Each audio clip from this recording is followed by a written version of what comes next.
Nigerian Former Legislators Forum have concluded their median gathering in Enugu with a resolve to work together for the growth and development of the country.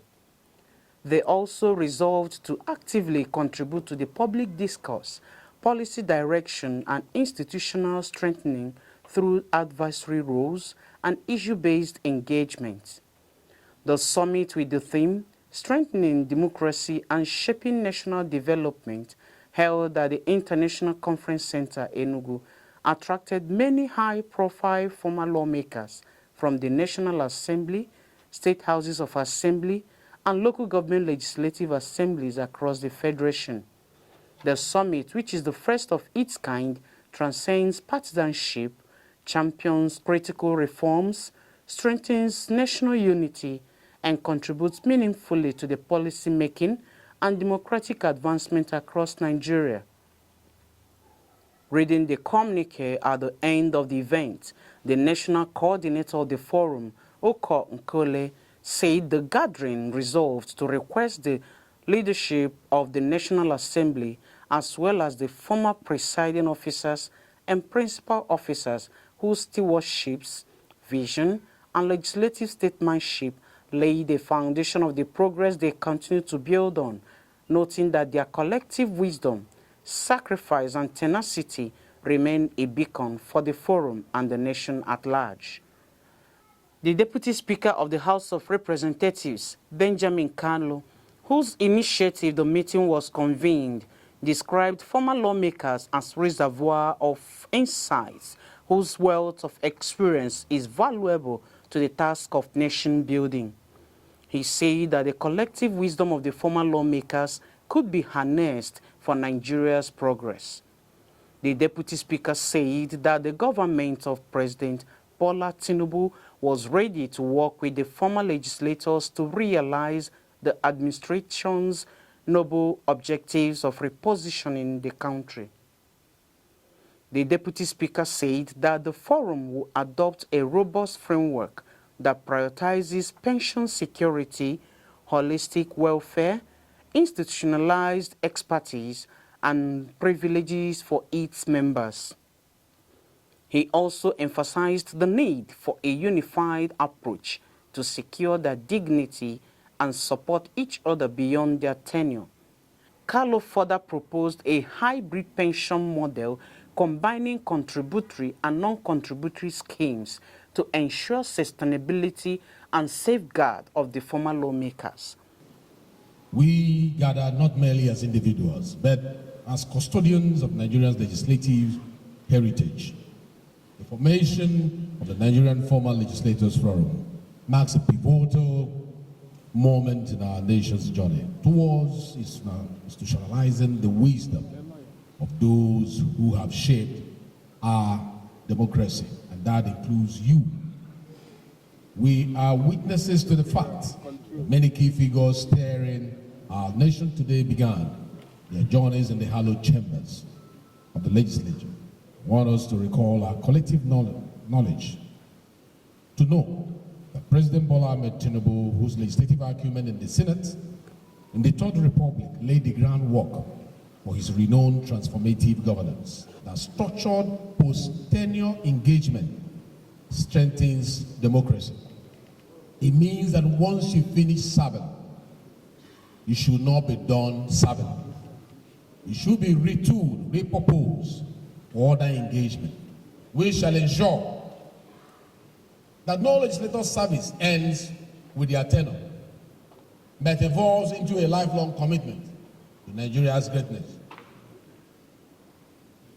I want to thank those who have attended, and I want also to thank those who have prepared the ground for this to happen.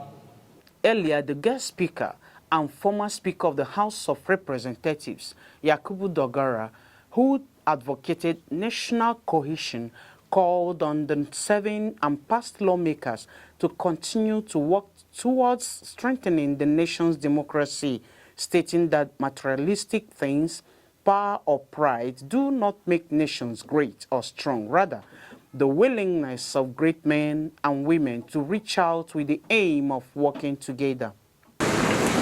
Democracy is a system of governance It relies on the active participation of citizens. It is defined as the government of the people, by the people, and for the people. Democracy's appeal has always been the constitutional guarantee that affords the people a good measure of control and influence over their affairs as individuals or groups. Historically, people choose democracy over monarchy to authoritarianism and other forms of government. For them to have a say in the way and manner they are governed or led. Fostering constructive dialogue is the third thing we must do.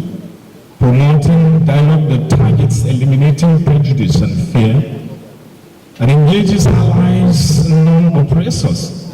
As leaders, we have a divine responsibility to achieve a better and more fully integrated life for our citizens across all boundaries.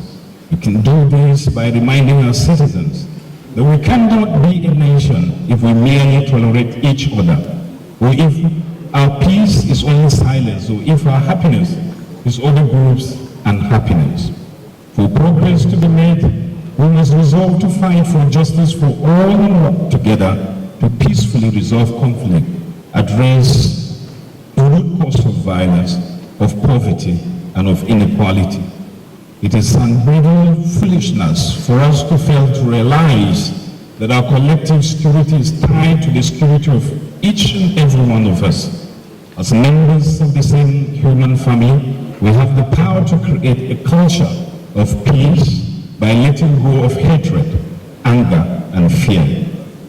In a remark, Governor Peter Mba of Enugu State, while commending the former lawmakers for their roles in shaping the nation's democracy, commended the convener for the initiative. This country can benefit from the wealth of experience of the human resources we have here. And so I want to commend the Deputy Speaker, House of Representatives, Right Honorable Benjamin Okezie-Kalu, for the insight that birthed this initiative. I also owe a debt of gratitude to the membership of this forum for your tireless service to our dear country, to our states, and to our local governments. I want to wish you all a happy deliberation and make sure you also take out time to savor the hospitality that Enugu is known for. The event attracted many high-profile former lawmakers across the Federation, amongst whom we are former presidents of the Senate, Ken Nnamani, and Pius Anyimpius, former Speaker of the House of Representatives, Yakubu Dogara, former Deputy of the House of Representatives, Emeka Ihedioha, former Governor of Imo State, Rochas Okorocha, and former Minister of Aviation, Stella Odua. For Aneke TV, it's been Chinwendu Ifeonwankwo reporting.